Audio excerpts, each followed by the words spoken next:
in regards to the mastic, the white stuff, the black death that you mentioned. Can you and I think you may have touched on it briefly, but can you clarify where exactly this goes and how often on each panel? Yes, thank you. Everywhere.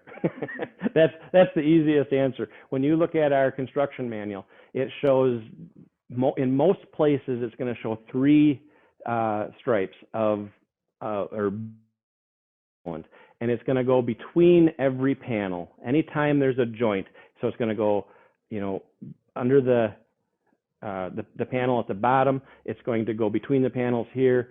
Everywhere you join, before you put the plates in, you're going to put a bead or the three beads on the top there as well, and then put the plate in. Then you're going to put the beads on the top and put your cap plate on.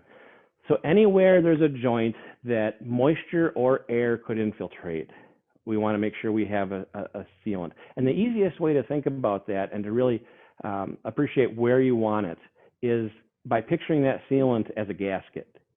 So, anytime you join two pieces of steel, you think about putting a head on a motor. When you're joining two pieces of steel, you put a gasket between them to make sure that joint is as tight as possible. Well, it's the same with this. You're taking two rigid pieces and putting them together, and so you want to put a gasket between them, and that sealant is remarkable. In my career in the trades, it's common for sealants to claim that they never dry out, but they do. This stuff doesn't. I had a laminated set of plans that I took to shows, and one day I was showing it to somebody, and somehow it got Black Death on it. I got some sealant on it. 2 years later, I'm at a show, and I pulled that out of a box, and that was still like chewing gum. It was still pliable. It hadn't dried, and that was open air. I mean, it wasn't covered. It wasn't sealed up in any way. So it really does do its job of staying pliable. And so if there's any movement or as things are drying or things are whatever, you want to make sure that you have that gasket in there. And it's really a belts and suspenders approach to making sure that there's no type of air or moisture infiltration, because then we're also using the tape that we talked about, the sealant, the flashing tape, and that goes over every joint as well to make sure that there's no possible way for any moisture from the inside to move to the outside.